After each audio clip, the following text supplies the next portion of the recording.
Hi my student, welcome back to my online course. Kali ini pada pertemuan ke-6 kita akan membahas tentang Albert Bandura dengan teorinya social learning. Berikut adalah biografi dari Bandura. As you see, dia lahir pada 4 Desember 1925 di Kanada. Kemudian dapat gelar bachelornya dari University of British Columbia, kemudian mendapatkan gelar master pada tahun 1951 dan PhD pada tahun 1952 dari University of Iowa. Kemudian dipengaruhi oleh Kenneth Spence, yang mana dia adalah penganut aliran Julian, Miller dan Dollar dari social learning. Yang menganut social learning maksud saya. Apa yang menjadi fokus Bandura itu adalah observation learning ya, dan kemudian diekspansi menjadi social learning. Berawal dari observation learning versi Strondyke dan Watson.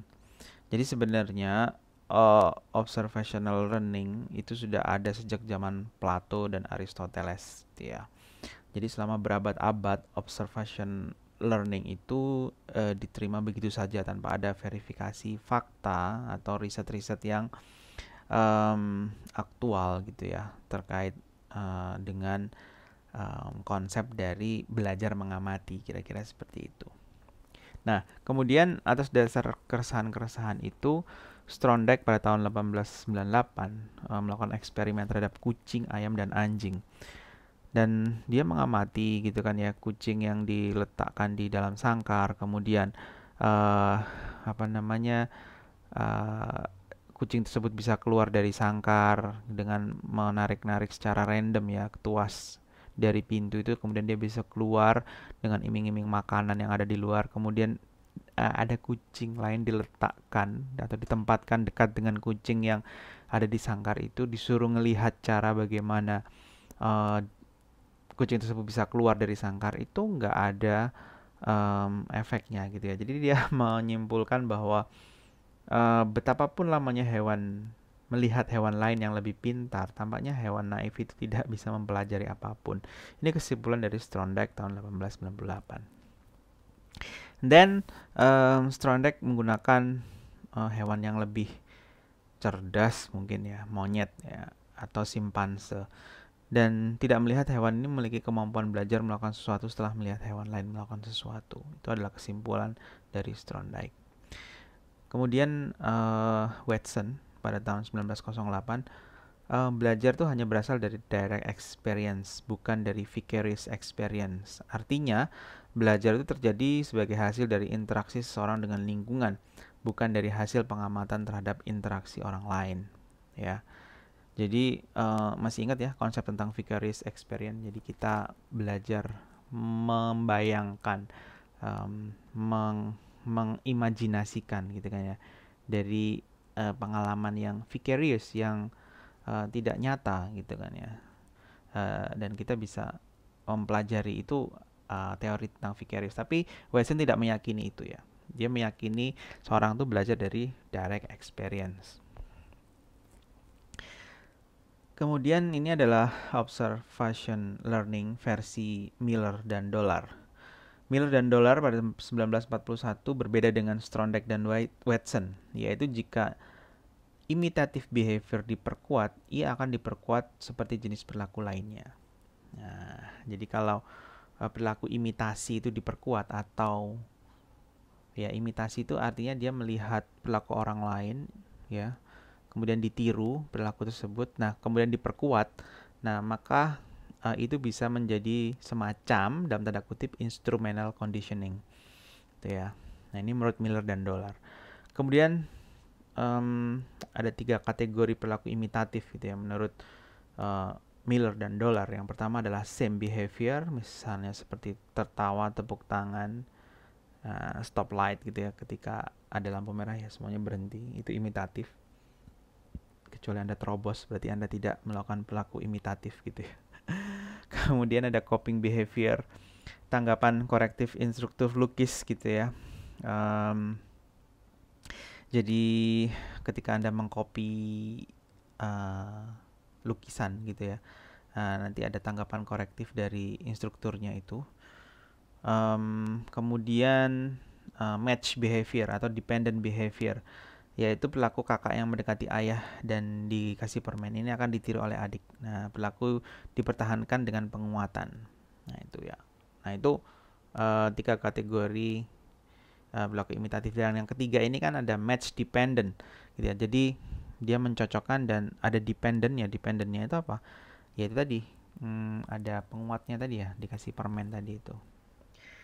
Nah, menurut Miller dan Dollar ini, belajar imitatif itu hasil dari observasi, kemudian ada respon nyata dari lingkungan, dan kemudian ada penguatan. Nah, jadilah suatu perilaku imitatif itu yang bisa melekat pada orang lain. Artinya perilaku imitatif itu bisa dipelajari dengan cara mengobservasi, kemudian ada respon nyata dari lingkungan, dan dikasih penguatan. Nah, ini ada beberapa contoh gitu ya selanjutnya, bahwa non-human can learn through observation. Ya memang dalam penelitiannya Strondyke itu dia tidak bisa, ataupun dia tidak menemukan kesimpulan bahwa hewan-hewan itu bisa melakukan imitasi. Namun pada recent study gitu ya, bisa kita amati bahwa teknologi juga semakin maju, kemudian pengetahuan juga semakin maju juga gitu ya. Bisa mengamati perilaku-perilaku hewan itu secara lebih detail gitu ya di alam. Nah, jadi ditemukan bahwa ayam mematuk 2 kunci gitu kan ya. Ini kan kayak penelitian dari Skinner ya, untuk membuka kotak makanan gitu ya. Kemudian tikus menekan tuas ya, tuas yang kanan untuk mendapatkan makanan. Ini juga hasil dari pengamatan. Kemudian anak singa dan citah belajar berburu dengan melihat induknya. Nah, ini kan Anda bisa lihat di dokumenter-dokumenter di channel-channel Discovery atau Nat Geo gitu ya. Kemudian penelitian dari Zental tahun 2003 bahwa belajar observasional pada non-human adalah fenomena yang kompleks, yang bukan perilaku reflektif dan bukan imitasi sederhana. Ya. Jadi contohnya burung puyuh melakukan respon yang diamati bahkan ketika ada delay 30 menit sekalipun. Ya. Nah, itu adalah hasil recent study gitu ya, tentang bahwa non-human itu bisa belajar melalui observasi. Oke. Nah, sekarang kita baru masuk ke Bandura. Jadi atas dasar tersebut gitu ya, Bandura itu akhirnya melakukan studi ya tentang observational behavior. Jadi ini ada 3 subjek yang dia gunakan ya. Kemudian ketiga-tiganya itu dipertontonkan film kekerasan gitu ya, atau tayangan-tayangan kekerasan di televisi. Kemudian subjek pertama itu diberikan reinforcement ketika melihat tontonan itu. Ya, wah bagus kamu nonton itu gitu kan ya, keren lah gitu kan ya. Itu bisa menambah wawasanmu tentang kekerasan. Kemudian anak kedua dipunish ya, dipunish, kemudian dimarah-marahin pokoknya ya. Kamu itu nonton TV kok tayangan yang kekerasan gitu kan. Ini tuh nggak mendidik. Ini tuh salah gitu kan ya. Ini tuh tidak bisa diterima. Dan yang subjek ketiga nggak diapa-apain ya, artinya tidak dipunish dan tidak diberi reinforce. Nah, ini adalah studi tentang yang terkenal ya, tentang Bobo doll ya, boneka Bobo. Boneka Bobo itu nanti kamu search ya, kalian search ya di Google, boneka Bobo itu yang kayak gimana. Jadi boneka Bobo itu kalau dipukul tuh bisa balik lagi gitu ya. Jadi dia tuh kayak patung gitu ya bonekanya, dari ya macam-macam sih, dari plastik lah kira-kira gitu. Cuman di bawahnya tuh ada pemberat, jadi kalau kita pukul tuh kalau miring dia bisa berdiri lagi, tegak lagi, miring, tegak lagi kayak gitu. Nah, ketiga anak ini tadi dihadapkan pada boneka. gitu kan ya, setelah menonton film kekerasan dan setelah di reinforce, dipanis dan nggak diapa-apain. Nah, hasilnya itu yang subjek pertama ini memunculkan agresi gitu kan ya, seperti memukul, menendang, seperti apa yang dia lihat di televisi ya. Jadi dia nendang, mukul, ngata-ngatain boneka ini tadi, bobodol tadi. Kemudian subjek yang dipunish gitu ya, yang dihukum itu agresinya rendah gitu kan ya. Artinya dia tidak menunjukkan agresivitas pada boneka tersebut, ataupun tidak seagresif subjek pertama. Dan yang subjek ketiga itu agresinya naik turun, artinya nggak stabil ya. Kadang dia menunjukkan ya biasa aja ya, karena nggak ngerti respon lingkungan terhadap tontonan dia seperti itu. Nah, ini membuktikan bahwa belajar observasi itu bisa dilakukan, atau belajar mengamati itu bisa dilakukan oleh manusia dari hasil eksperimen ini. Nah, ada 4 konsep utama ya di Bandura itu. Yang pertama adalah atensi, kemudian retensi,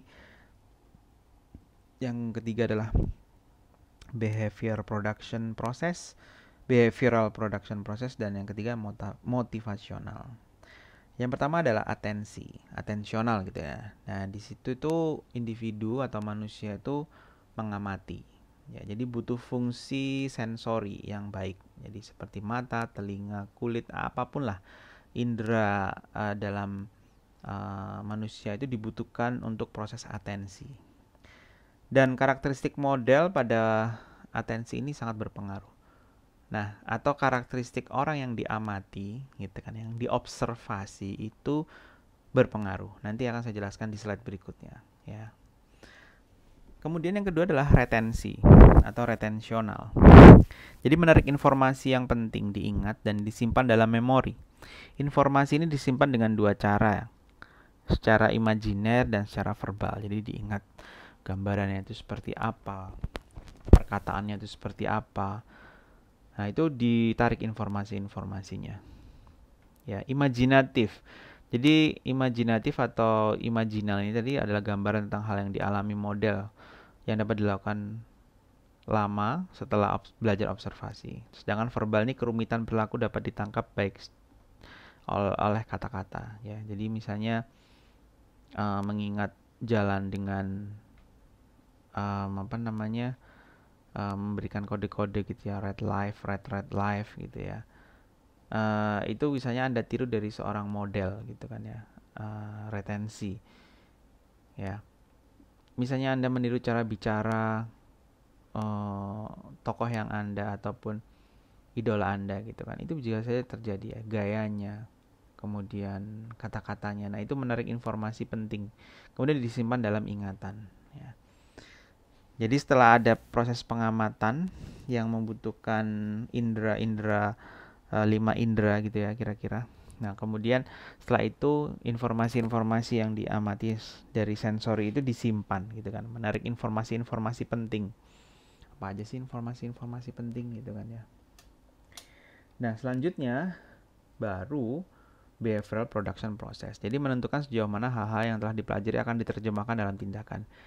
Jadi sebenarnya observational learning itu tidak murni benar-benar mentah-mentah mengcopy gitu ya, mengcopy perilaku seseorang, tapi mengambil hal-hal penting yang dianggap penting oleh individu tersebut untuk dilakukan gitu ya.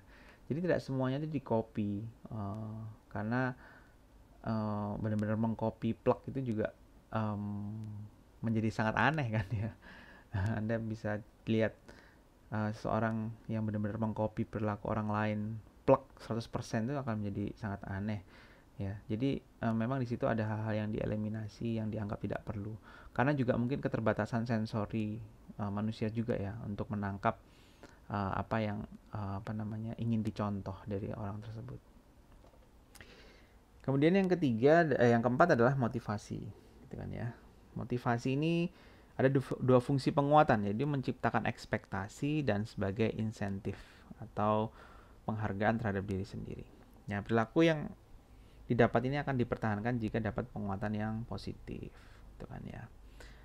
Jadi motivasinya itu adalah ekspektasi. Ekspektasi apa yang Anda harapkan gitu kan ya. Harapan apa yang Anda munculkan ketika melakukan di proses ketiga ini gitu kan ya. Oh, misalnya harapannya kalian mencontoh perilaku idola Anda itu supaya Anda dipuji misalnya gitu. Nah, berarti itu ekspektasi Anda. Nah, ataupun tidak perlu dipuji juga tidak apa-apa, tapi memenuhi atau memberikan insentif pribadi terhadap diri Anda. Jadi memberikan kredit, penghargaan terhadap diri Anda sendiri untuk melakukan hal itu. Ya. Jadi Anda merasa dihargai, merasa mendapatkan pujian dari orang lain kayak gitu ya, sehingga atau Anda memuji diri Anda sendiri juga bisa aja ya gitu ya, insentif pribadi gitu ya. Jadi Anda memuji diri Anda sendiri, motivasinya seperti itu. Motivasinya Anda ingin menjadi lebih baik misalnya gitu. Jika saya bisa mengikuti dia, maka saya akan berubah perilaku saya. Nah, kayak gitu. Nah, kemudian konsep yang selanjutnya adalah konsep reciprocal determinism. Jadi dalam teori Bandura itu ada keterkaitan ya antara perilaku, behavior, environment, dan person itu sendiri. Dan ini panahnya kan saling mengarah ya, artinya semuanya ini terkait gitu kan ya. Ya misalnya Anda menganalisa, nah ini saya kasih nama S gitu ya, pencuri yang ya melakukan pencurian. Kenapa dia bisa melakukan itu? Kalau misalnya kita analisa dengan teorinya Bandura, ya bisa jadi perilakunya ini kan mencuri. Nah, ya kan ya. Perilakunya didapat dari mana? Dari lingkungan. Misalnya kayak gitu. Nah, lingkungan ini juga bisa mempengaruhi perilaku, perilaku juga bisa mempengaruhi lingkungan. Dan lingkungan ini bisa mempengaruhi person. Ya, person itu juga bisa mempengaruhi lingkungan. Person bisa mempengaruhi behavior, begitu juga perilaku juga bisa mempengaruhi person itu tadi. Jadi bisa dikatakan misalnya dia melakukan pencurian tuh karena bergaul dengan anak-anak yang mencuri ataupun orang-orang yang mencuri, ya itu bisa terjadi gitu ya, bisa dianalisis dengan reciprocal determinism dari Bandura. Ya, itu adalah konsep dari reciprocal determinism. Kemudian ada self-regulated behavior. Pertanyaannya adalah apakah perilaku hanya ditentukan oleh penguatan dan hukuman saja? Jika tidak, lalu ditentukan oleh apa? Nah, menurut Bandura itu adalah ditentukan oleh self-regulated, jadi regulasi diri. Jadi manusia itu punya standar performance yang diperoleh melalui belajar secara langsung atau secara vicarious atau secara tidak langsung ya, dengan hanya membayangkan. Nah, setelah standar dipelajari akan menjadi evaluasi diri. Nah, jadi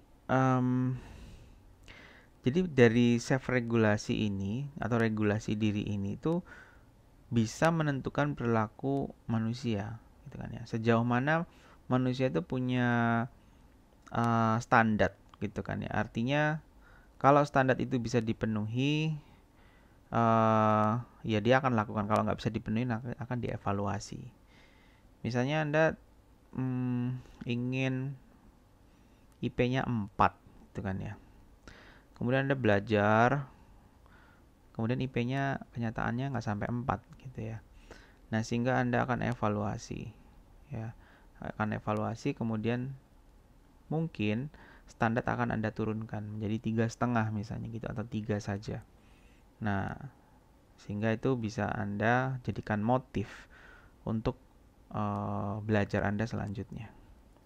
Nah, kalau standarnya terlalu tinggi dan Anda tidak melakukan evaluasi gitu kan ya.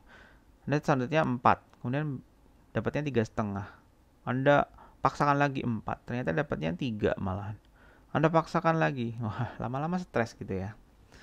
Nah, sehingga di situ yang ada yang berperan self efficacy. Nah, self efficacy ini berperan besar pada regulasi diri. Jadi self efficacy ini adalah keyakinan diri untuk melakukan sesuatu ya, keyakinan diri untuk melakukan sesuatu sampai berhasil gitu kan ya.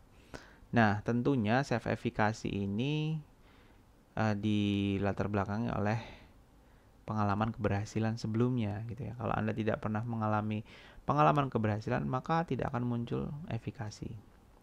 Apa aplikasinya dalam kehidupan sehari-hari ya?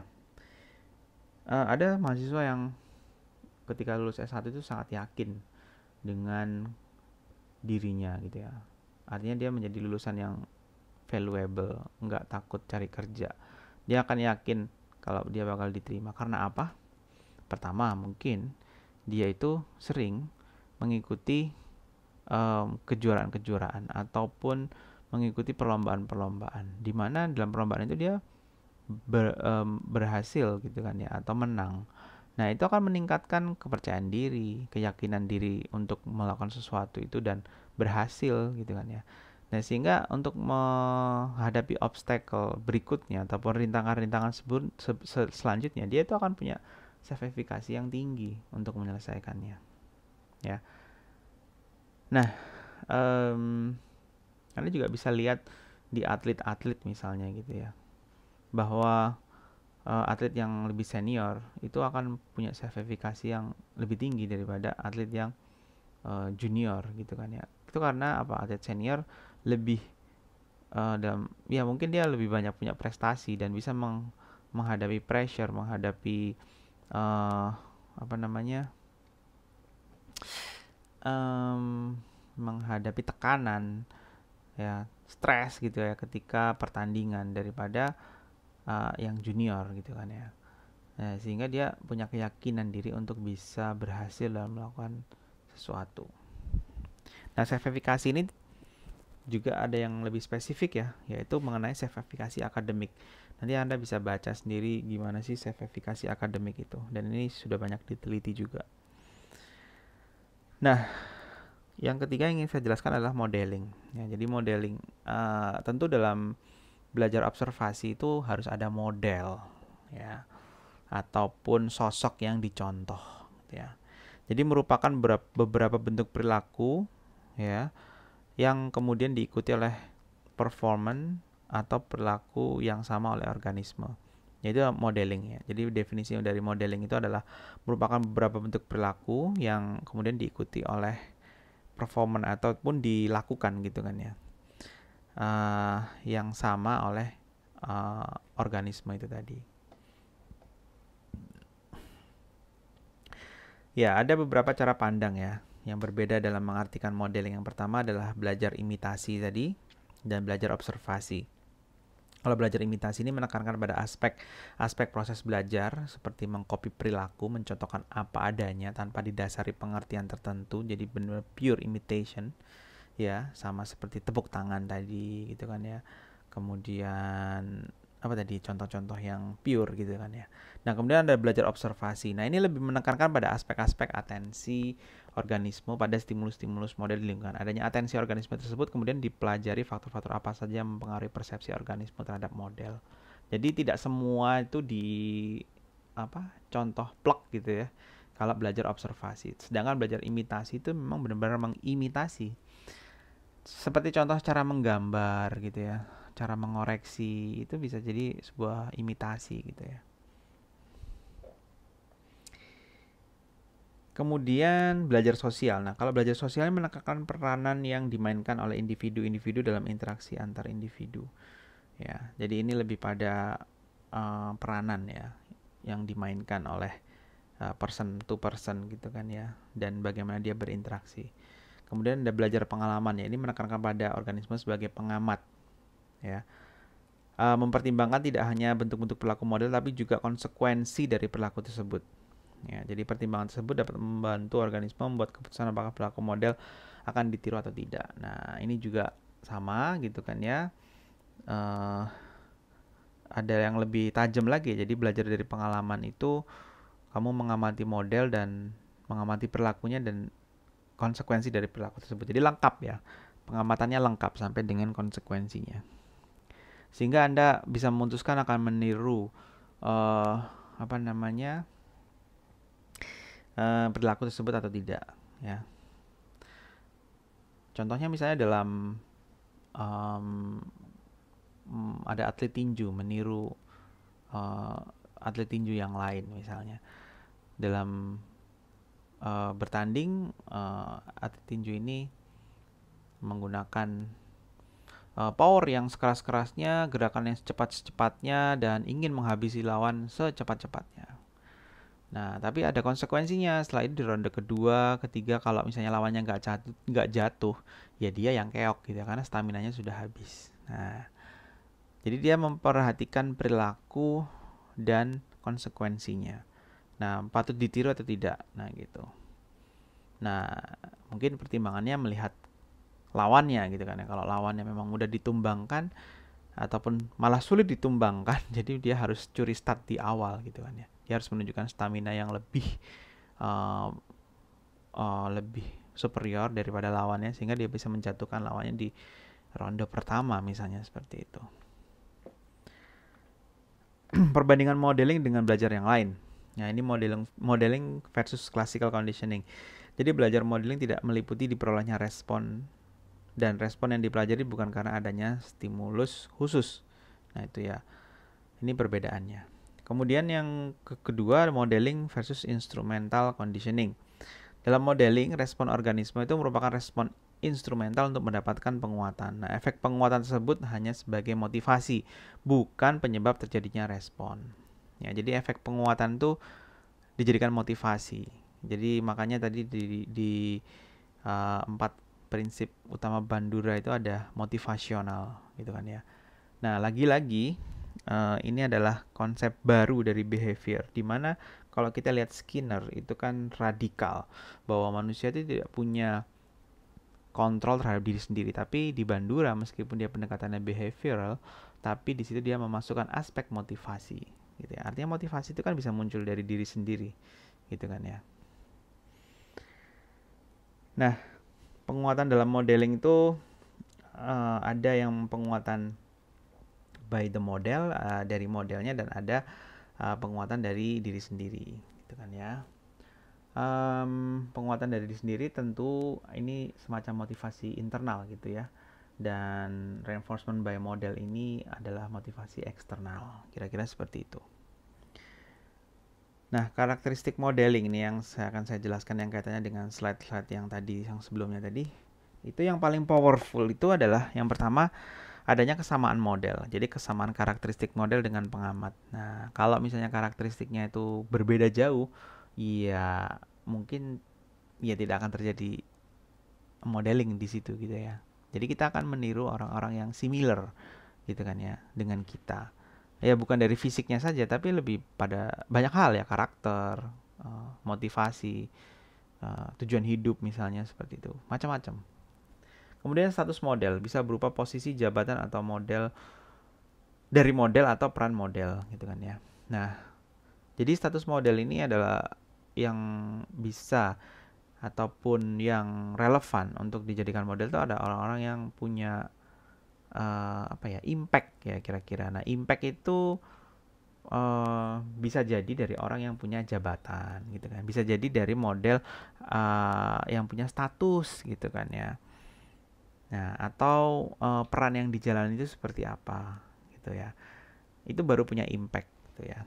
Kalau misalnya tidak sampai di situ, ya sulit ya.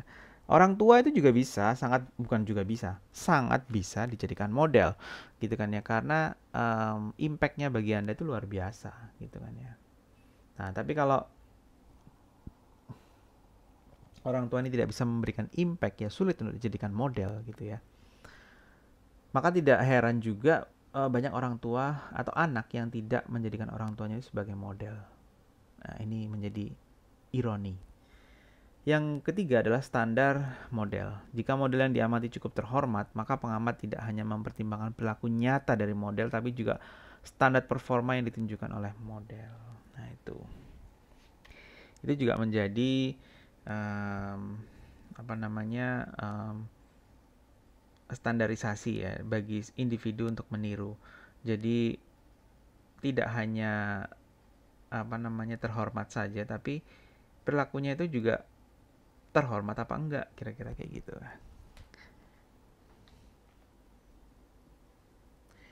Faktor-faktor yang mempengaruhi belajar modeling yang pertama adalah faktor spesies, artinya faktor genetika gitu ya. Seberapa apa ya, mungkin cerdas, seberapa hmm, bukan unggul ya, apa namanya, ya intinya seberapa baik ya dalam mengamati terkait dengan sensor, mungkin sensor indrawi gitu ya, dan faktor-faktor genetika lainnya. Kemudian kompleksitas respon ini juga semakin kompleks tentunya juga semakin sulit untuk dijadikan model gitu ya.